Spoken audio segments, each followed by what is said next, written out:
Sir Louis Chua. Question 15, please.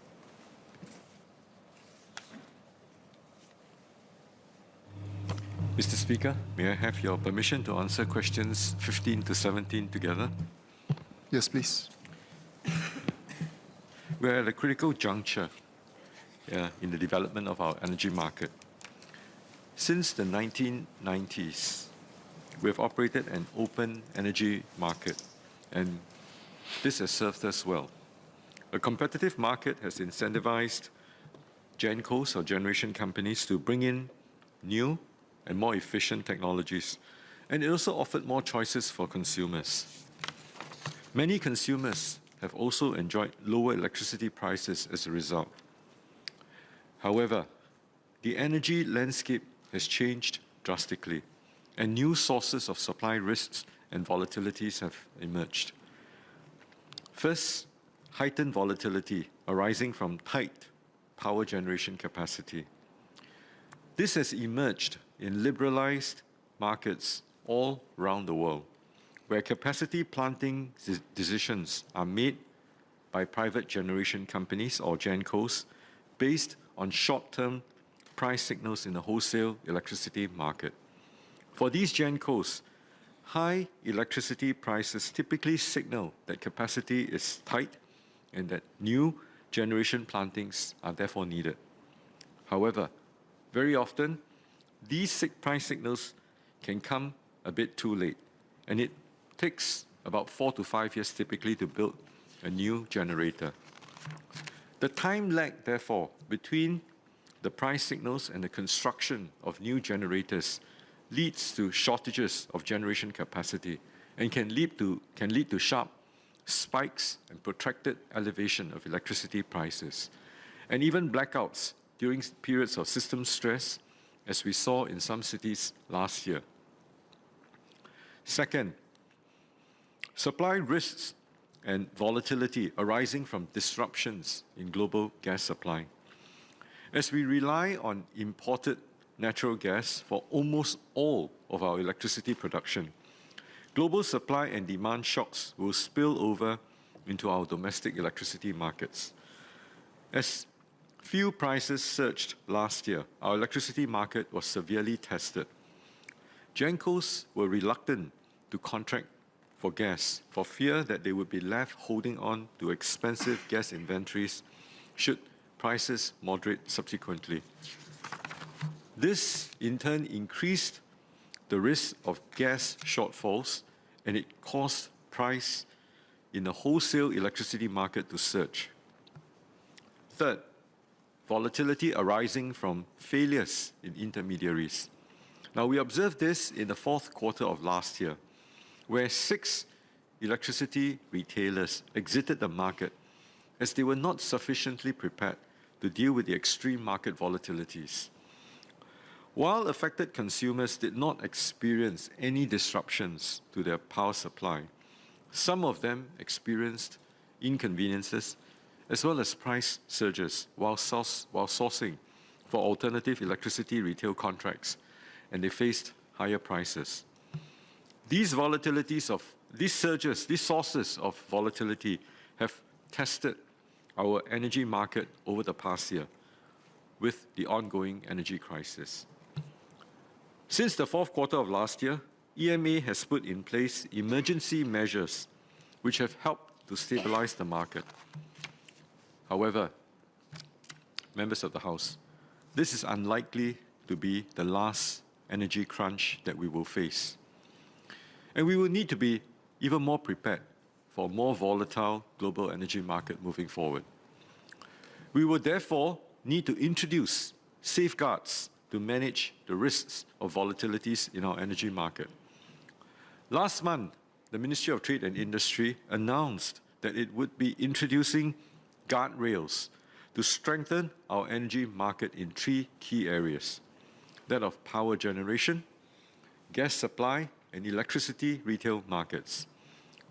These guardrails are intended to ensure that our energy market continues to function well, even under volatile conditions. Mr. Speaker, allow me to broadly recap these measures for this House.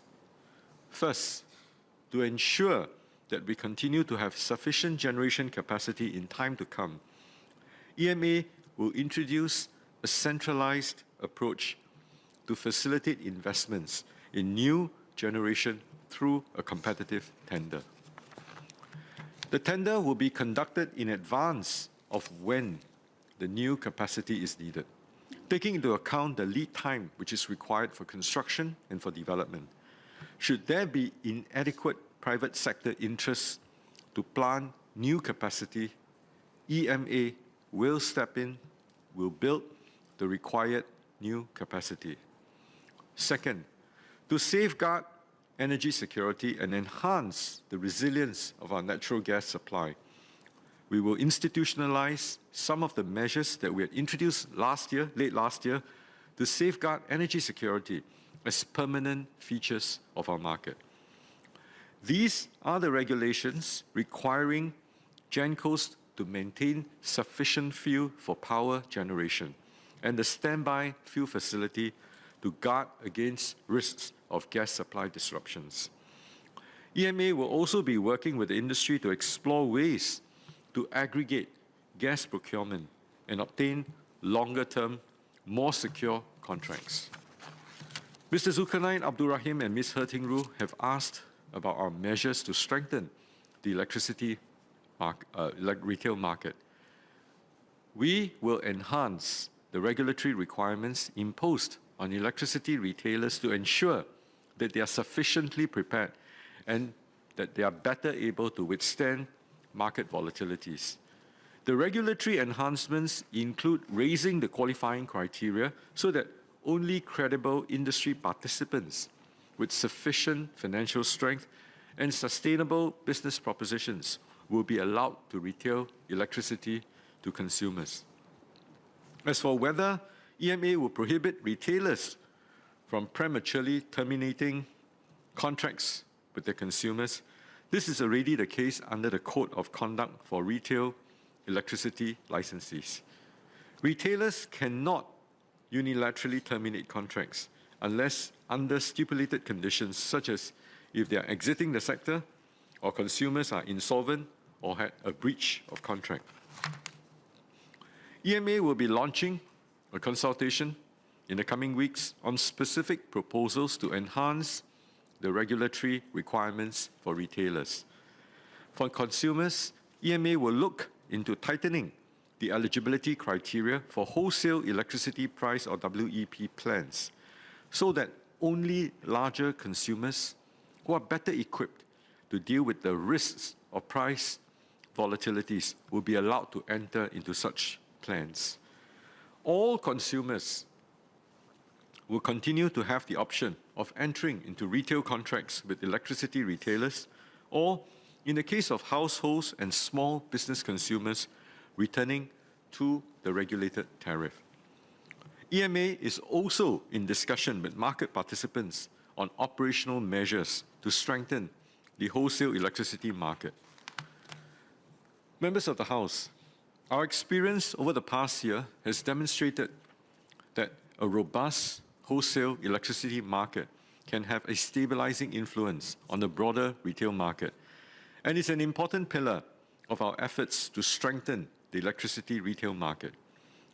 EMA will consult the industry as well as the public on the details of these enhancements, and we plan to implement them progressively from 2023 onwards.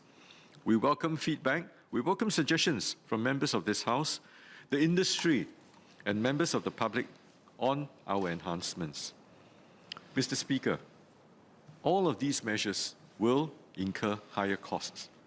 I would like to reassure Mr. Louis Chua that in implementing these measures, MTI and EMA will do so in a calibrated way to balance the cost burden while ensuring that electricity continues to remain affordable.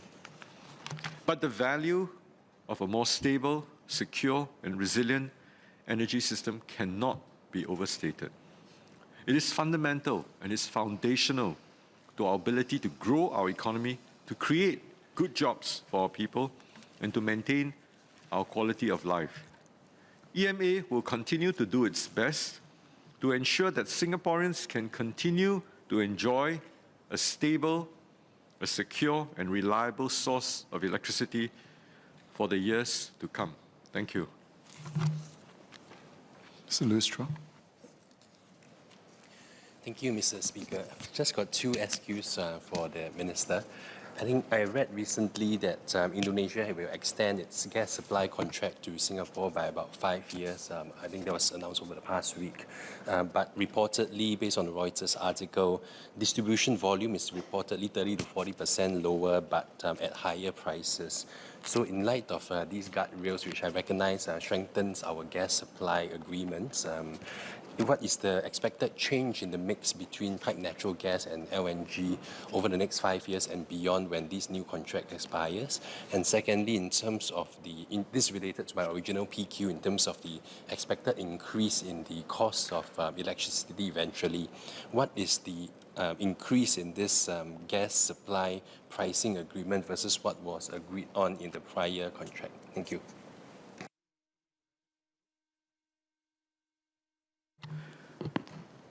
Currently, a majority of the gas supply that comes from piped natural gas, and the balance from liquefied natural gas. As the member would have known, we have our SLNG terminal, and this terminal allows us to therefore import liquefied natural gas from all over the world. And the mix, I don't have it off the cuff today. Probably I think it's about 60-40, 40% LNG. So that dropped from the new supply, the new gas contract that was signed and entered into, I think it was announced today, between GSPL and Medco. There is some drop, but the drop will be made up for by imports through the LNG. And that shortened period today, the new gas contract of 5 years, is also a function of the volatility in terms of the pricing that countries all over the world, they're going through and they're experiencing. If the price is pegged at too high a level, then obviously the ability for us to import LNG from other parts of the world would become more attractive. So it's actually a fine balance. This is a commercial arrangement between GSPL and the Indonesian entity itself. Just like for the imports of the natural gas from other entities are also private commercial agreements. I don't think the government should comment on these things. Now, to the point about how these gas prices would translate into higher costs, natural gas over the medium term is still one of the most environmentally friendly transition fuel as we move towards our zero carbon emission target by 2050. As we progressively move towards renewable energy imports from the region through the ASEAN regional grid, as we adopt and intensify our land use for solar power adoption, as we move towards funding, going into more research into the carbon capture storage solutions, as we go into hydrogen. There's a PQ, if we get there later on, which I will speak more on. We believe that the dependency in the long haul on natural gas will start to drop. However, I think the caution that I want to add to this House is that the transition towards renewable energy may not necessarily result in cheaper electricity because there is a cost in terms of adopting green sources of renewable energy. I hope that clarifies. Thank you. Ms. Nadia Samdin.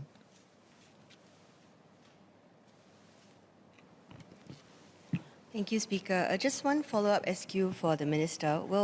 And this relates to retail consumer protection. Will EMA or MTI consider strengthening retail consumer protection and safeguards such as the ease of transferability or novation of consumer contracts to alternative retailers, or also maybe a recourse mechanism for a more cost-efficient and expeditious consumer-related dispute resolution? Thank you. I thank Ms. Nadia for her question. Indeed, EMA will launch a consultation in the coming weeks on specific proposals to enhance some of these regulatory measures and requirements for retailers. As part of the consultation, we will be releasing more details in the coming weeks. Now, we want to reassure the member that in tightening regulatory requirements, EMA will also strengthen safeguards for consumers affected by exiting or even retailers who want to novate their agreements. So the short answer is we will be consulting more and we will be tweaking and also improving on the existing suite. Now, one of the key takeaway is that the energy market, the OEM has worked well for us thus far. It's resulted in a lot more efficiencies in terms of the pricing mechanism. What has worked based on a certain band of volatility. In this particular period of time and in the foreseeable 3 to 5 years, as I've shared in my earlier speech, the volatility range has increased significantly. And the existing frameworks would now have to be tweaked to take into consideration the heightened range, the increased range of volatilities. And it is timely for us to also do this public consultation exercise to see how we can work collectively together. And as I've also exhorted the House that all members, if you have ideas, please share them with us. We're happy to take them on board. Thank you. Ms. Hertingru.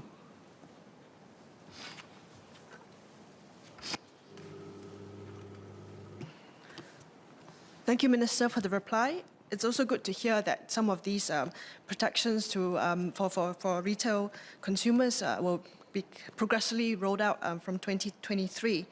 I just have one supplementary question, and it's whether or not there will be consideration also given to, in a way, better consumer education about the choices that they are facing in terms of, which retailer to go for. I think some of the feedback that, we often get is that, the various options available, the various contractual options, the lock-in periods, even the rates that, we are paying and, the differing rates. I think, some consumers can find that quite confusing. And I'm just wondering whether there'll be, in a way, a better consumer education or sharper consumer education so that, the consumers don't think that, hey, there are more protections coming in, therefore, there's no risk or lower risk. Because, as the Minister shared earlier, there's still volatility that we expect in the future. So whether or not we can start looking at just really sharpening the consumer education about, the consequences of the choices that they might make. Thank you. We will certainly improve. We will certainly, we will not just consider, we will certainly add on in terms of strengthening consumer education. But for the members' information and perhaps to add to her understanding, under the Electricity Act currently, EMA has issued and published on its website the Code of Conduct for Retail Electricity Licensees. This Code of Conduct sets out the minimum standards of performance which retail electricity licensees have to adhere to. And particularly, I think 3 points to protect consumers, I think that would be of interest to everyone here in addition to Ms. He. These include 1, requiring retailers to comply with fair contracting practices such as providing consumers with a consumer advisory and fact sheet to summarize the key terms of their retail plans. And consumers must acknowledge such information before signing contracts with their retailers. The second point,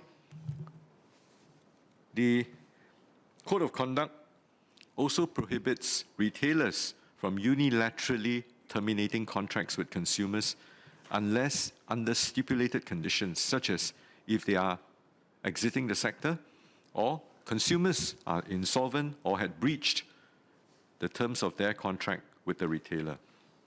And the third point is that there are safeguards in retailer exits. Exiting retailers are required to refund all security deposits collected from household consumers after offsetting outstanding charges. Exiting retailers must also approach other retailers to seek their interest and agreement to accept the novation of the contracts on the same terms and conditions before the consumer can be transferred to SP Group under the default supply arrangement. So there are safeguards today, but we will continue to strengthen the education to all consumers. But I want to also seek members of the House, including Ms. He, to underscore the fact that at the end of the day, energy conservation must still remain the foundation of how we are going to move forward in our overall energy transition story. Thank you. Ms. Ines, Ms. Hadingro.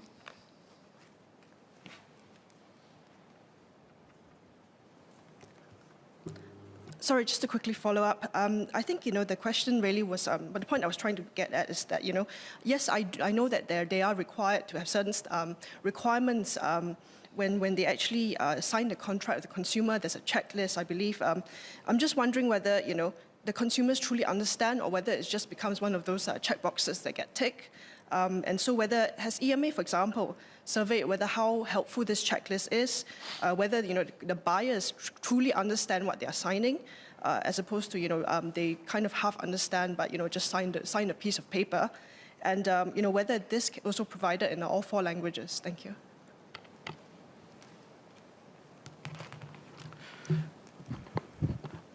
This will be part of the public consult that we're going out with to see how we can nuance it and reach a wider group of our Singapore population and at the same time improve the communications to them. Thank you.